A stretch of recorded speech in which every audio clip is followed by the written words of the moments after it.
Hello brothers and sisters, ఈరోజు మనం చదవబోయే chapter electromagnetism.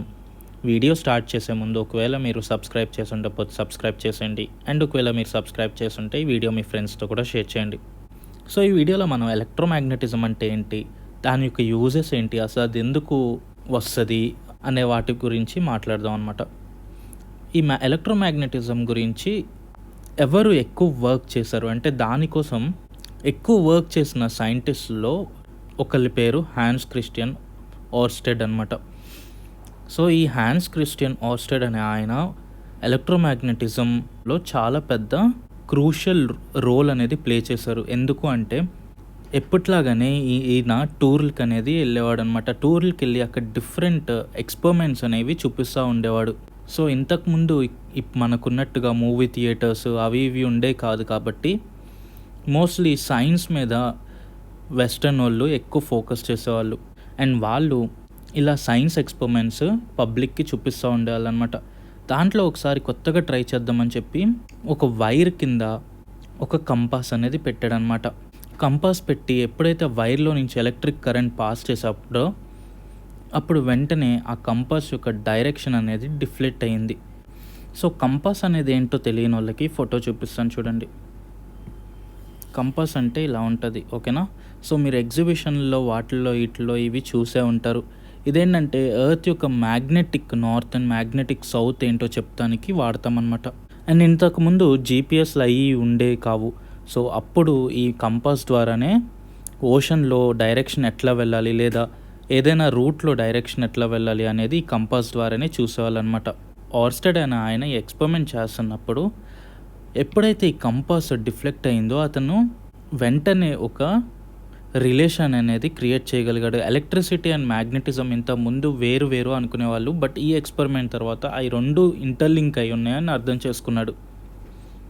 And ఎప్పుడైతే ఇది తన యొక్క వర్క్లో రాశాడో అక్కడి నుంచి ఎలక్ట్రోమాగ్నెటిజం మీద స్టడీస్ అనేవి నెమ్మదిగా ఇంక్రీజ్ అవుతూ వచ్చిందనమాట. ఈ ఎలక్ట్రోమాగ్నెటిజం వల్ల మన మెయిన్ ఇన్వెన్షన్స్ ఏంటంటే dynamo, electric motor, magnetic field strength యొక్క యూనిట్స్ ఏంటి అంటే ఓర్స్టెడ్. సో సైంటిస్ట్ పేరు మీద యూనిట్స్ పెట్టారు, ఓకేనా. సో ఓర్స్టెడ్ చేసిన ఎక్స్పెరిమెంట్ మీరు చేయాలనుకుంటే చాలా సింపుల్. మీరు ఒక థర్మోకాల్ షీట్ అనేది తీసుకోండి. తీసుకున్న తర్వాత ఒక 1 సెంటీమీటర్ హైట్ ఉన్న వుడెన్ స్టిక్స్ తీసుకోండి. అండ్ దానికి స్లిట్స్ ఉండాలన్నమాట, అంటే ఇలా ఉండాలి ఆ వుడెన్ స్టిక్, ఓకేనా. సో ఇది మీరు థర్మాకోల్లో గుచ్చడానికి. అండ్ ఇక్కడ ఏదైతే ఉందో ఈ వైర్ అనేది అటాచ్ చేస్తాం మనం. సో ఇట్లా వైర్ అనేది అటాచ్ చేస్తానికి, ఓకేనా. దాని తర్వాత మీరు 2 బ్యాటరీస్ సిరీస్లో పెట్టండి. సో సిరీస్ అంటే ఏంటో ఆల్రెడీ లాస్ట్ చాప్టర్లో చదివాం. అండ్ పెట్టిన తర్వాత ఏంటంటే మీరు ఆ మ్యాగ్నెటిక్ కంపాస్ ఏదైతే ఉందో ఆ వైర్ కింద పెట్టండి. సో కంపాస్ అనేది ఇట్లా పెట్టండి. పెట్టిన తర్వాత మీరు ఇచ్చే వోల్టేజ్కి ఆ కంపాస్ ఎంత డిఫ్లెక్ట్ అవుతుంది అనేది చూడండి. ఎటువైపు డిఫ్లెక్ట్ అవుతుంది, ఎందుకు డిఫ్లెక్ట్ అవుతుంది, అవన్నీ మనం ఇంకా చదువుతాం. బట్ ఆ డిఫ్లెక్షన్ ఉందా లేదా అనేది చూడండి మీరు ఫస్ట్. సో దాని తర్వాత ఏం చేయాలంటే ఒక మ్యాగ్నెటిక్ కంపాస్ అనేది వైర్ కింద పెట్టి దాని తర్వాత ఒక బార్ మ్యాగ్నెట్ అనేది క్లోజ్ టు కంపాస్ తీసుకురండి. తీసుకొచ్చిన తర్వాత మీరు ఈ కంపాస్ ఏదైతే ఉందో డిఫ్లెక్ట్ అవుతుందో చూడగలరు. దాని తర్వాత అదే బార్ మ్యాగ్నెట్ దూరం తీసుకెళ్ళి ఎంత డిఫ్లెక్ట్ అవుతుంది, ఏంటి, ఏమేం చేంజెస్ వస్తున్నాయి అనేవి ఒకసారి చూడండి. ఇది జస్ట్ ఏంటంటే అబ్జర్వేషన్ కోసమే ఈ ఎక్స్పెరిమెంట్. ఓర్స్టెడ్ యొక్క ఎక్స్పెరిమెంట్ ఇలా ఉంటుంది చూడండి. పైన ఏదైతే ఉందో అది బ్యాటరీ అండ్ కింద కంపాస్. ఆ వైర్లో నుంచి చూసారా మనకి ఛార్జ్ అనేది పాస్ అవుతుంది. అండ్ ఆ కంపాస్లో మీరు డిఫ్లేషన్ అనేది చూడొచ్చు. ఇప్పుడు చూడండి ఛార్జ్ అనేది మనం తీసేస్తున్నాం, అంటే కనెక్ట్ అయిన వైర్ తీసేస్తే చూడండి మళ్ళీ డిఫ్లేట్ అయిపోయింది, ఓకేనా. సో ఇవన్నీ దేనివల్ల అంటే మ్యాగ్నెటిక్ ఫీల్డ్. ఆ కంపాస్లో వచ్చే డిఫ్లెక్షన్స్ దేనివల్ల అంటే magnetic field. So magnetic field యొక్క డెఫినేషన్ ఏమని చెప్పచ్చు, when a force get applied on an object by other object without being any physical contact between them. So magnetic field యొక్క డెఫినేషన్ ఇదే అని నేను చెప్పను, బట్ దీంట్లో ఇచ్చాడు కాబట్టి నేను జస్ట్ ఇది ఏమని ఇచ్చాడు అనేది ఎక్స్ప్లెయిన్ చేస్తున్నాను అంతే. మ్యాగ్నెటిక్ ఫీల్డ్ యొక్క డెఫినేషన్ పోను మీకు అర్థమయ్యేటట్టు నేను చెప్తాను.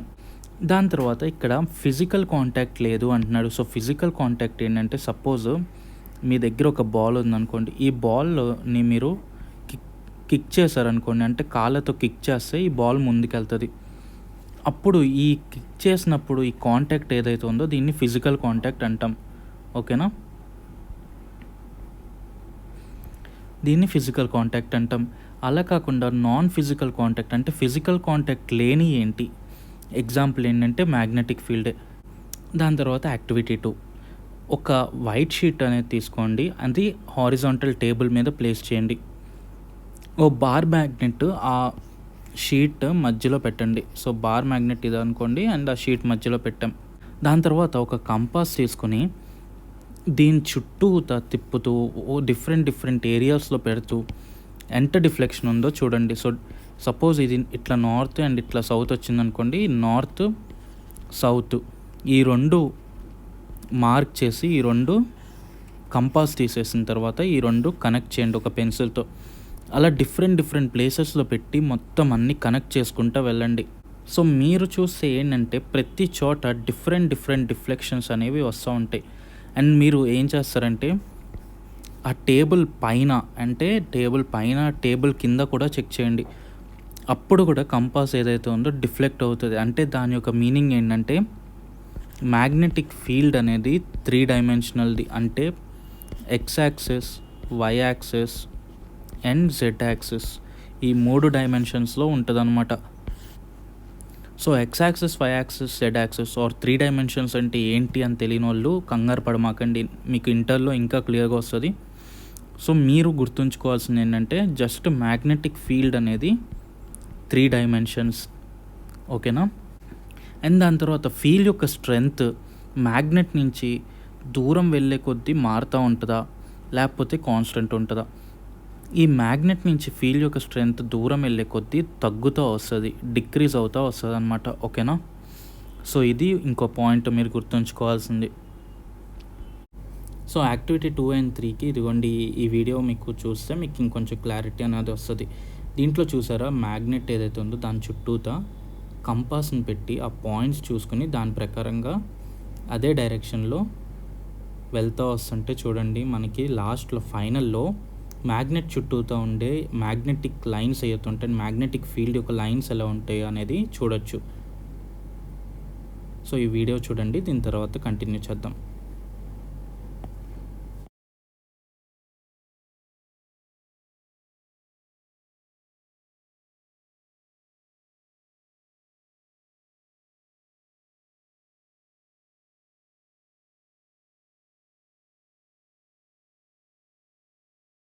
సో మీరు ఇందాక ఒక ఎక్స్పెరిమెంట్ అనేది చూసారు కదా, దాంట్లో మీకు లైన్స్ అనేది ఫామ్ అయినాయి కదా.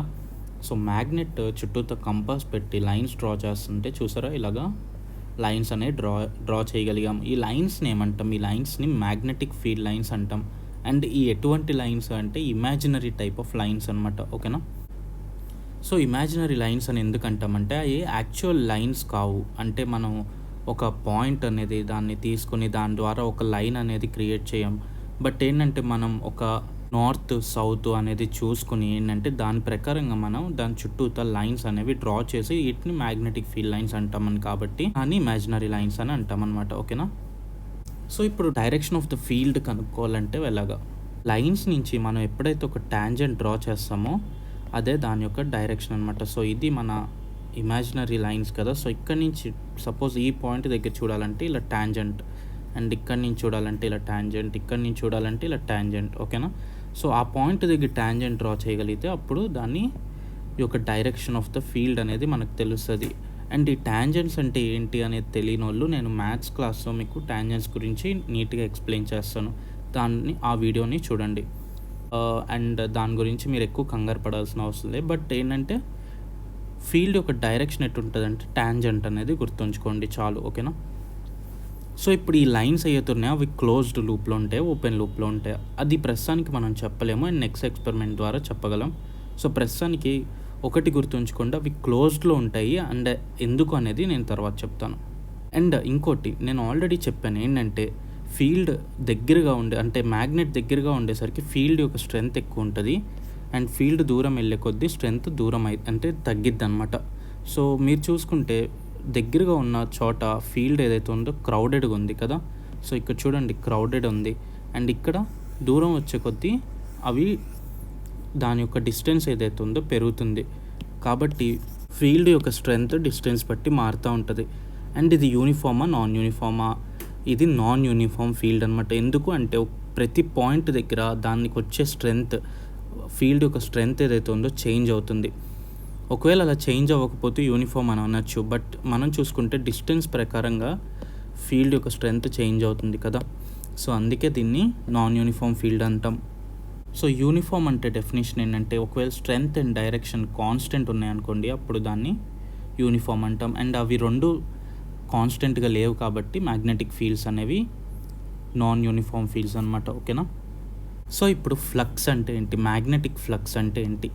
మీరు ఫ్లక్స్ అనగానే ఒక్కటే గుర్తుంచుకోండి, ఒక ఏరియాలో నుంచి ఏదైనా వెళ్ళనియండి. సపోజ్ ఎలక్ట్రిసిటీ వెళ్ళనియండి, లేకపోతే మ్యాగ్నెటిక్ ఫీల్డ్ వెళ్ళనియండి, ఏదైనా వెళ్ళనియండి, ఒక సర్టెన్ ఏరియాలో నుంచి ఎంత వెళ్తుంది అనేది ఫ్లక్స్ అంటాం. ఓకేనా. ఒక సర్టెన్ ఏరియాలో నుంచి 10 మంది ఒకేసారి ఫుట్బాల్స్ అనేవి పాస్ చేస్తున్నారు. సో సపోజ్ 10 ఫుట్బాల్స్ అనేవి పాస్ చేసామనుకోండి, అప్పుడు దాని ఫ్లక్స్ 10 అని అంటాం. అలాగే మ్యాగ్నెటిక్ ఫ్లక్స్ అంటే ఏంటంటే ఒక ఏరియాలో నుంచి ఎంత ఫీల్డ్ అనేది వెళ్తుంది అనేది చూస్తే దాన్ని మ్యాగ్నెటిక్ ఫ్లక్స్ అంటాం. అండ్ దాన్ని దేంతో డినోట్ చేస్తామంటే పైతో డినోట్ చేస్తామన్నమాట. సో మ్యాగ్నెటిక్ ఫ్లక్స్ యొక్క యూనిట్స్ ఏంటి అంటే వెబర్. ఓకేనా. అండ్ మీరు గుర్తుంచుకోవాల్సింది ఏంటి అంటే మ్యాగ్నెటిక్ ఫ్లక్స్ చూసేటప్పుడు ఆ ఏరియాలో నుంచి పర్పెండిక్యులర్గా వెళ్ళాలి అది. ఓకేనా. సో ఇది మన ఏరియా యొక్క ప్లేన్ అనుకోండి, దానికి పర్పెండిక్యులర్గా వెళ్ళాలి అది. సో ఇప్పుడు నెక్స్ట్ ఏంటంటే మ్యాగ్నెటిక్ ఫ్లక్స్ డెన్సిటీ, దాన్ని బీతో డినోట్ చేస్తాం. అండ్ దాని యొక్క డెఫినేషన్ ఏంటి? సపోజ్ ఒక ప్లేన్లో నుంచి పర్పెండిక్యులర్గా ఫీల్డ్ అనేది వెళ్తుంది అనుకోండి, అండ్ ఆ ప్లేన్ యొక్క ఏరియా 1 యూనిట్ అనుకోండి. సో 1 యూనిట్ ఏరియాలో నుంచి సమ్ ఫీల్డ్ అనేది వెళ్తుంది. అండ్ ఫ్లక్స్, ఆ ఏరియాలో నుంచి వెళ్ళే ఫ్లక్స్ ఏదైతే ఉందో అప్పుడు ఆ స్ట్రెంగ్త్ ఆఫ్ ది ఫీల్డ్ అనేది వస్తుంది. దాన్ని మ్యాగ్నెటిక్ ఫ్లక్స్ డెన్సిటీ అంటాం. అంటే ఒక యూనిట్ ఏరియాకి ఎంతైతే మ్యాగ్నెటిక్ ఫ్లక్స్ ఉందో దాన్ని మ్యాగ్నెటిక్ ఫ్లక్స్ డెన్సిటీ అని కూడా అంటాం అన్నమాట. ఓకేనా. అండ్ దాన్ని దేంతో డినోట్ చేస్తాం? బీతో డినోట్ చేస్తాం. సో బీ ఏమైంది? Magnetic flux divided by area. So flux ఏమైంది? బీ ఇంటూ ఏరియా అనమాట. ఓకేనా.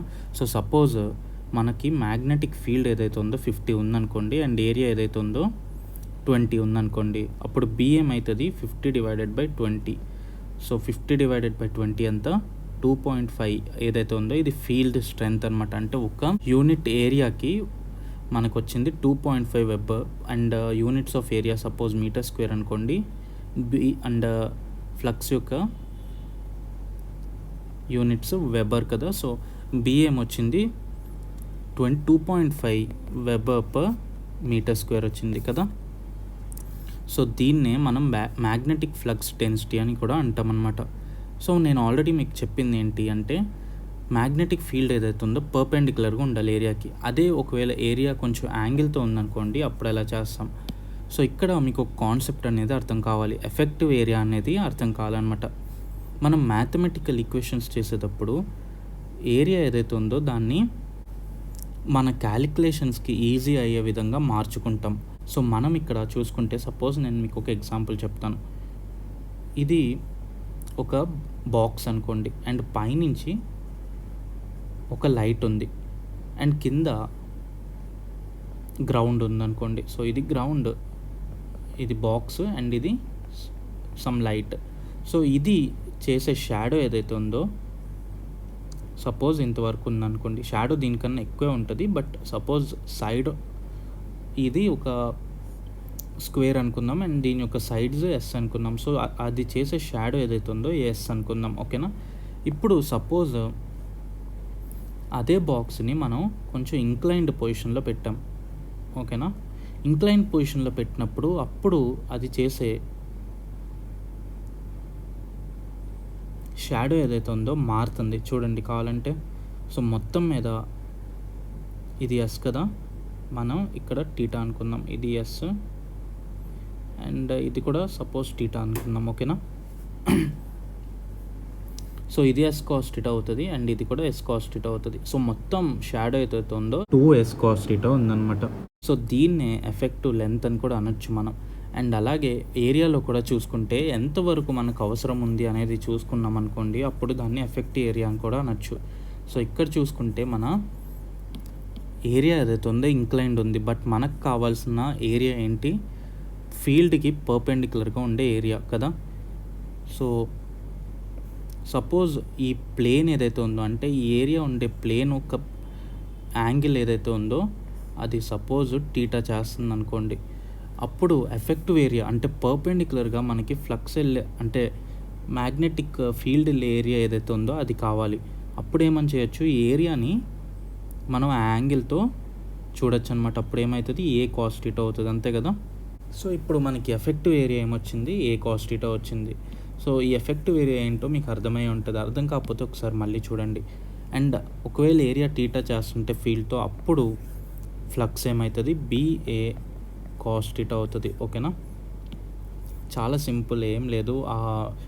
ఒకవేళ మీరు ఆ షాడో ఎగ్జాంపుల్ ఒకసారి క్లియర్గా అర్థం చేసుకుంటానికి ట్రై చేస్తే మీకు ఇది ఎఫెక్టివ్ ఏరియా అనేది ఏంటో కూడా క్లియర్గా అర్థమైపోద్ది. ఓకేనా, నెక్స్ట్ థింగ్ వచ్చేసి కరెంట్తో మ్యాగ్నెటిక్ ఫీల్డ్ ఎలా చేంజ్ అవుతుంది. ఇది మీకు ఇంటర్కి వెళ్ళిన తర్వాత చాలా ఇంపార్టెంట్ అయిపోయింది. సో ఇప్పుడు కుదిరితే చాలా కాన్సన్ట్రేట్ చేసి వినండి, ఎందుకంటే ఇప్పుడు మీ బేసిక్స్ క్లియర్గా ఉంటే ఇంటర్లో మీకు చాలా ఈజీ అవుతుంది. ఓకేనా, ఫస్ట్ థింగ్ మనం తెలుసుకోవాల్సింది ఏంటంటే మ్యాగ్నెటిక్ ఫీల్డ్ అండ్ కరెంట్ అనేవి రెండు లింక్డ్, అండ్ ఒకటి మారితే ఇంకోటి చేంజ్ అవుతూ వస్తుంది. అండ్ ఎలక్ట్రిక్ క్యారింగ్ వైర్స్ ఏవైతే ఉన్నాయో అవి మ్యాగ్నెటిక్ ఫీల్డ్ ప్రొడ్యూస్ చేయగలవు, అండ్ మ్యాగ్నెటిక్ ఫీల్డ్స్ ఏవైతే ఉన్నాయో అవి ఎలక్ట్రిక్ కరెంట్ ప్రొడ్యూస్ చేయగలవు. సో రెండు ఇంటర్లింక్డ్ అనమాట. ఓకేనా, so first thing magnetic field ఒక స్ట్రైట్ లైన్లో ఎలా ఉంటుంది, దానికోసం ఇదిగోండి ఈ సెటప్ అనేది క్రియేట్ చేస్తాం. ఈ సెటప్ యొక్క ఎలా క్రియేట్ చేశారు ఏంటి అనేది ఒకసారి ఇదిగోండి చదివితే మీకు అర్థమవుతుంది. బట్ నేను ఒక ఫాస్ట్గా చెప్తాను చూడండి. ఒక వుడెన్ బోర్డ్ అనేది తీసుకున్నాం, దాని మీద ఒక స్టాండ్ పెట్టాం, ఆ స్టాండ్ చుట్టూతో ఒక వైర్ తీసుకున్నాం, అండ్ దానికి ఓ బ్యాటరీ అనేది కనెక్ట్ చేసాం. ఓకేనా, సో ఈ వైర్ ఏదైతే ఉందో కండక్టింగ్ వైర్ అంటే కాపర్ వైర్ అనుకోండి. అండ్ ఈ వైర్ దగ్గరలో ఏదైతే ఉందో ఒక కంపాస్ అనేది పెడతాం. అండ్ ఈ కంపాస్ పెట్టిన తర్వాత వైర్ చుట్టూతా సపోజ్ ఇది వైర్ అనుకోండి, ప్రతి చోట కంపాస్ పెట్టి దాని యొక్క ఫీల్డ్ ఎలా ఉన్నదని క్యాలిక్యులేట్ చేయబోతున్నాం. ఓకేనా, సో ఇది సింపుల్గా ఎక్స్పెరిమెంట్. సో ఇప్పుడు లైన్స్ అనేవి ఎలా ఉంటాయి చూస్తే దీనిది క్లోజ్డ్ లైన్స్ అనేవి ఉంటాయి. సో ఈ ఎక్స్పెరిమెంట్ ద్వారా మనం ఏమని చెప్పొచ్చు అంటే మ్యాగ్నెటిక్ ఫీల్డ్స్ ఏవైతే ఉన్నాయో క్లోజ్డ్ లైన్స్ అనేవి చెప్పొచ్చు. ఓకేనా, దాని తర్వాత వైర్ చుట్టూతా మ్యాగ్నెటిక్ ఫీల్డ్స్ ఎలా ఉన్నాయి, మ్యాగ్నెటిక్ ఫీల్డ్స్ ఏవైతే ఉన్నాయో సర్క్యులర్గా ఉన్నాయి. సో ఇక్కడ మీ ఎగ్జాంపుల్ చూస్తే సర్క్యులర్గా ఉన్నాయి. సో ఇప్పుడు ఈ మ్యాగ్నెటిక్ ఫీల్డ్ క్లాక్ వైజ్లో ఉంటుందా, యాంటీ క్లాక్ వైజ్లో ఉంటుందా, ఇది ఎలా చెప్పాలి. So current out of the page అన్నాం అనుకోండి, అప్పుడు ఎలా డినోట్ చేస్తాం, ఇలా డినోట్ చేస్తాం. అండ్ ఇంటూ ద పేజ్ అన్నామంటే ఇదిగోండి ఇలా డినోట్ చేస్తాం. అండ్ ఇంటూ ద పేజ్ ఏంటి, అవుట్ ఆఫ్ ది పేజ్ ఏంటి ఎక్స్ప్లెయిన్ చేస్తాను చూడండి. ఇదిగోండి ఒక చిన్న ఎగ్జాంపుల్తో చూపిస్తాను. ఒక పేపర్ తీసుకోండి అండ్ ఒక పెన్సిల్ తీసుకోండి. ఆ పేపర్ లోపలికి ఆ పెన్సిల్ అనేది గుచ్చారనుకోండి, సపోజ్ ఇదిగోండి ఇట్లాగా. సో కింద వైపు గ్రౌండ్ వైపు ఫేస్ చేసుకుంటూ గుచ్చారనుకోండి, అది ఇంటూ ద పేజ్ వెళ్తున్నట్టు. అదే ఆపోజిట్ సైడ్ గుచ్చారనుకోండి, అంటే ఈ పెన్సిల్ ఏదైతే ఉందో పైకి వచ్చేటట్టుగా గుచ్చారనుకోండి, అది అప్పుడు అవుట్ సైడ్ ది పేజ్ అన్నట్టు అనమాట. ఓకేనా, అండ్ ఈ ఇన్సైడ్ ది పేజ్ కరెంట్ వెళ్తాం వల్ల, లేకపోతే out side the page current వస్తాం వల్ల మనం ఏమని చెప్పొచ్చు, మ్యాగ్నెటిక్ ఫీల్డ్ యొక్క డైరెక్షన్ చెప్పొచ్చు అనమాట. క్లాక్ వైజా యాంటీ క్లాక్ వైజా అనేది. క్లాక్ వైజ్ అంటే ఏంటంటే ఒక క్లాక్ తీసుకుని దాంట్లో మీరు ఏదో ఒక హ్యాండ్ చూడండి, అంటే అవర్స్ హ్యాండో మినిట్స్ హ్యాండో సెకండ్ హ్యాండో ఏదో ఒక హ్యాండ్ చూసారనుకోండి, అది ఏ డైరెక్షన్లో తిరుగుతుందో దాన్ని క్లాక్ వైజ్ డైరెక్షన్ అంటాం. అండ్ అది ఆపోజిట్ డైరెక్షన్ ఏదైతే ఉందో దాన్ని యాంటీ క్లాక్ వైజ్ అంటాం. ఓకేనా, సో ఇప్పుడు మీరు కరెంట్ వెళ్ళే డైరెక్షన్ ప్రకారంగా మనం ఫీల్డ్ ఎలా చెప్పగలం, దీన్నే thumb rule, right hand thumb rule అంటాం. సో మీ రైట్ హ్యాండ్ అనేది తీసుకోండి. రైట్ హ్యాండ్ తీసుకున్న తర్వాత ఏం చేస్తారంటే, నేను మీకు ఆల్రెడీ పెన్సిల్ ఎగ్జాంపుల్ చెప్పాను కదా, inside the paper out side the paper అనేది. సో ఇప్పుడు మీ థంబ్ ఏదైతే ఉందో అది పెన్సిల్ అనుకోండి. ఓకేనా, సో ఇప్పుడు ఈ పెన్సిల్ని ఏం చేయాలి, మీరు పేపర్లోకి గుచ్చాలి. సో పేపర్లోకి ఇంటూ ద గుచ్చారనుకోండి, అప్పుడు మీ డైరెక్షన్ ఎట్ వస్తుంది అనేది మ్యాగ్నెటిక్ ఫీల్డ్ యొక్క డైరెక్షన్ అనమాట. సో ఇక్కడ మీకు ఎగ్జాంపుల్ చూపిస్తా చూడండి. సపోజ్ మనకి పేపర్ ఏదైతే ఉందో ఇట్లా ఉందనుకోండి అండ్ కింద నుంచి పైకి గుచ్చుతున్నాం. సో ఇదేంటి అవుట్ సైడ్ ది పేపర్ వెళ్తున్నాం. So out side the paper వెళ్తున్నప్పుడు మన యొక్క ఫీల్డ్ ఎలా ఉంది ఇక్కడ చూడండి, యాంటీ క్లాక్ వైజ్ డైరెక్షన్లో ఉంది. అండ్ ఇది ఎలా చెప్పొచ్చు, ఈజీగా చెప్తాను చూడండి. చెయ్యి అనేది ఏదైతే ఉందో అది గుప్పెట్లాగా పెట్టండి. ఒక గుప్పెట్లాగా పెట్టిన తర్వాత దాన్ని ఏం చేస్తారంటే మీ థంబ్ ఏదైతే ఉందో అది పైకి పెట్టండి. పైకి పెట్టిన తర్వాత మీ ఫింగర్స్ ఏదైతే ఉన్నా కొంచెం లైట్గా ఓపెన్ చేయండి. సో ఇక్కడ డయాగ్రామ్లో ఉంది చూడండి, ఇలా లైట్గా ఓపెన్ చేయండి. ఓపెన్ చేసిన తర్వాత దాని యొక్క డైరెక్షన్ ఎట్లా వస్తుందో అదే మ్యాగ్నెటిక్ ఫీల్డ్ యొక్క డైరెక్షన్ అనమాట. సో ఇంటూ ద పేజ్ వెళ్తుంది అనుకోండి, ఎటువైపు వస్తుంది, ఇంటూ ద పేజ్ వెళ్తుంటే క్లాక్ వైజ్ వస్తుంది. And out side the page వెళ్తుంటే యాంటీ క్లాక్ వైజ్ వెళ్తుంది. సో దాని యొక్క డయాగ్రామ్స్ ఇదిగోండి ఇక్కడ ఉన్నాయి 2 చూడండి. సో ఇంటూ ద పేజ్ వెళ్తున్నప్పుడు ఇది ఇంటూ ద పేజ్ వెళ్తున్నాం. ఇంటూ ద పేజ్ వెళ్తున్నప్పుడు దాని యొక్క డైరెక్షన్ ఎట్లా ఉంటుంది అంటే క్లాక్ వైజ్ డైరెక్షన్లో ఉంటుంది. And out side the page వెళ్తున్నప్పుడు యాంటీ క్లాక్ వైజ్లో ఉంది. సో ఈ ఫీల్డ్ లైన్స్ ఏవైతున్నాయో ఇగ్నోర్ చేయండి, ఎందుకంటే ఈ డయాగ్రామ్ని కాపీ చేసి నేను ఇన్వర్ట్ చేశాను అంతే. సో ఈ ఫీల్డ్ డైరెక్షన్స్ తప్పు ఉన్నాయి, ఇది ఇగ్నోర్ చేయండి ఎందుకంటే ఇవి రివర్స్ ఉండాలి యాక్చువల్లీ. సో ఇట్లా క్లాక్ వైజ్ ఉంటాయి, ఓకేనా, ఇవి క్లాక్ వైజ్ ఉంటాయి. And out side the page వెళ్తున్నప్పుడు అప్పుడు ఎట్లా ఉన్నాయి, యాంటీ క్లాక్ వైజ్ ఉన్నాయి. చూసారా, చాలా సింపుల్, ఏం లేదు. మీ థంబ్ ఏదైతే ఉందో ఒక పెన్సిల్ అనుకోండి, ఆ పెన్సిల్ పేపర్లో కూర్చుతున్నట్టు ఫీల్ చేసుకోండి. సో ఫీల్ అయినప్పుడు అప్పుడు ఏంటంటే ఇంటూ వెళ్ళింది అనుకోండి, అప్పుడు ఏమవుతుంది, క్లాక్ వైజ్ అవుతుంది. అవుట్ వెళ్ళింది అనుకోండి, యాంటీ క్లాక్ వైజ్ అవుతుంది. చాలా సింపుల్, ఏం లేదు, ఓకేనా. సో ఇప్పుడు చూడండి, దీంట్లో కరెంట్ అనేది ఎటువైపు వెళ్తుంది, కరెంట్ అనేది అవుట్ సైడ్ ది పేపర్ వెళ్తుంది. అప్పుడు మనకి ఫీల్డ్ ఎట్లా ఉంది, క్లాక్ వైజ్లో ఉంది, సరేనా. ఒకవేళ కరెంట్ అనేది ఆపోజిట్ సైడ్లో ఉంటే యాంటీ క్లాక్ వైజ్లో ఉంటుంది అనమాట, ఓకేనా.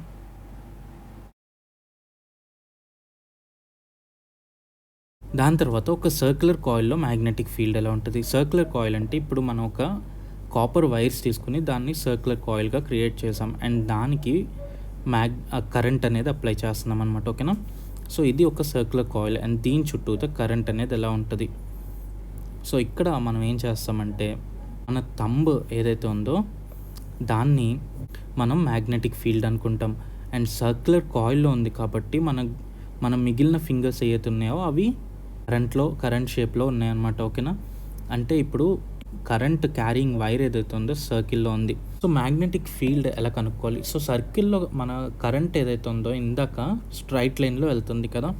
సో స్ట్రైట్ లైన్లో వెళ్తుంది కాబట్టి ఇందాక థంబ్ ఏదైతే ఉందో స్ట్రైట్గా ఉంది కాబట్టి థంబ్లో కరెంట్ చూసాం. బట్ ఇక్కడ చూడండి, మన కరెంట్ ఏదైతే సర్కిల్లో వెళ్తుంది, ఎందుకు, సర్క్యులర్ కాయిల్ కాబట్టి. సో అందుకే ఇప్పుడు ఫింగర్స్ ఏవైతే ఉన్నాయో అవి కరెంట్ అనుకోవాలి అండ్ థంబ్ ఏదైతే ఉందో అది మ్యాగ్నెటిక్ ఫీల్డ్ అనమాట. సో ఇందాకట్లాగానే సేమ్ కరెంట్ ఏదైతే ఉందో సపోజ్ క్లాక్ వైజ్లో ఉందనుకోండి, అప్పుడు మీ ఫింగర్ టిప్స్ ఏవైతే ఉన్నాయో తిప్పితే అది క్లాక్ వైజ్ తిరగాలన్నమాట. సో ఈ చూసుకుంటే మన థంబ్ ఏదైతే ఉందో కిందకు ఉందనుకోండి, అప్పుడు క్లాక్ వైజ్ తిరుగుతుంది, ఓకేనా. దాని తర్వాత పైకి ఉందనుకోండి, అప్పుడు anti clock wise తిరిగిద్ది. So ఇందాకడిదే reverse. ఒకవేళ మీకు గుర్తు లేదనుకోండి, జస్ట్ ఇందాకడిదే రివర్స్ చేసుకొని చూడండి. అంటే మీరు థంబ్లో ఫీల్డ్ పెట్టండి అండ్ హ్యాండ్లో ఏదైతే ఉందంటే మిగిలిన ఫింగర్స్లో ఏదైతే ఉన్నాయో అది కరెంట్ అనుకోండి. సో ఇందాకడిదే జస్ట్ రివర్స్ లాగా చూసుకోండి, అంతే, ఏమీ లేదు, పెద్ద కష్టం ఏం కాదు. ఇందాకది మీకు అర్థమై ఉంటుంది. సో దాని ప్రకారమే ఇది కూడా చేయండి. ఇప్పుడు మ్యాగ్నెటిక్ ఫీల్డ్ అనే సాలినాయిడ్, ఇది చాలా ఇంపార్టెంట్. మీకు ఇంటర్లో అయితే మీకు దీని మీద నెంబర్ ఆఫ్ క్వశ్చన్స్ అనేవి అడుగుతారు అండ్ మీకు ఐఐటి వాటిల్లో కూడా ఎలక్ట్రిసిటీలో ఇది ఒక మేజర్ పార్ట్ అనమాట, సాలినాయిడ్ అనేది, ఓకేనా. సో ఈ సాలినాయిడ్ అంటే ఏంటి, ఫస్ట్ సాలినాయిడ్ యొక్క డెఫినేషన్ తెలుసుకోండి. సాలినాయిడ్ ఏంటంటే ఒక లాంగ్ కాయిల్ అనమాట అండ్ అది ఏ షేప్లో ఉంటుంది, హెలిక్స్ షేప్లో ఉంటుంది, అంటే ఒక స్ప్రింగ్ షేప్లో ఉంటుంది. సో ఒక స్ప్రింగ్ ఎలా ఉంటుంది, ఇదిగోండి ఇట్లా ఉంటుంది కదా. సో ఇదే షేప్లో ఒక వైర్ని, ఒక లాంగ్ వైర్ని ఫోల్డ్ చేసామనుకోండి, అప్పుడు దాన్ని సాలినాయిడ్ అంటాం, ఓకేనా. అండ్ ఈ సాలినాయిడ్ యొక్క మ్యాగ్నెటిక్ ఫీల్డ్ ఎలా ఉంటుందంటే సేమ్ ఒక బార్ మ్యాగ్నెట్ లాగానే ఉంటుంది. సో ఇంతకుముందే మీకు ఒక వీడియో చూపించాను, దాంట్లో ఏంటంటే వాళ్ళు డయాగ్రామ్ డ్రా చేశారు ఎలా ఉంది అనేది. సో సేమ్ అలాగే సాలినాయిడ్లో కూడా మ్యాగ్నెటిక్ ఫీల్డ్ సేమ్ అలాగే ఉంటుంది అనమాట. సో ఈ సాలినాయిడ్లో ఒక ఎండ్ నార్త్ పోల్ లా బిహేవ్ చేస్తుంది, ఇంకో ఎండ్ సౌత్ పోల్ లాగా బిహేవ్ చేస్తుంది అనమాట, ఓకేనా. అండ్ ఈ సాలినాయిడ్ ఏదైతే ఉందో సేమ్ ఒక బార్ మ్యాగ్నెట్తో సేమ్ సిమిలర్ అలాగే ఉంటుంది. సో అది గుర్తుంచుకుంటే చాలు, మీరు ఇంకేం అవసరం లేదు, ఓకేనా. ఇక్కడితో ఈ వీడియో అనేది ఎండ్ చేద్దాము. అండ్ ఇంకో 2 వీడియోస్లో ఈ ఫిజిక్స్ అనేది మొత్తం అవకొట్టేద్దాం. ఫిజిక్స్ అనేది మొత్తం అయిపోద్ది అండ్ నెక్స్ట్ కెమిస్ట్రీలోకి స్టార్ట్ చేద్దాం అనమాట. ఓకేనా. ఈ చాప్టర్ ఇంకో 2 వీడియోస్ అనేది పడుతుంది, ఎందుకంటే ఇది చాలా ఇంపార్టెంట్ చాప్టర్ కాబట్టి నేను కుదిరినంత స్లోగా వెళ్తున్నాను.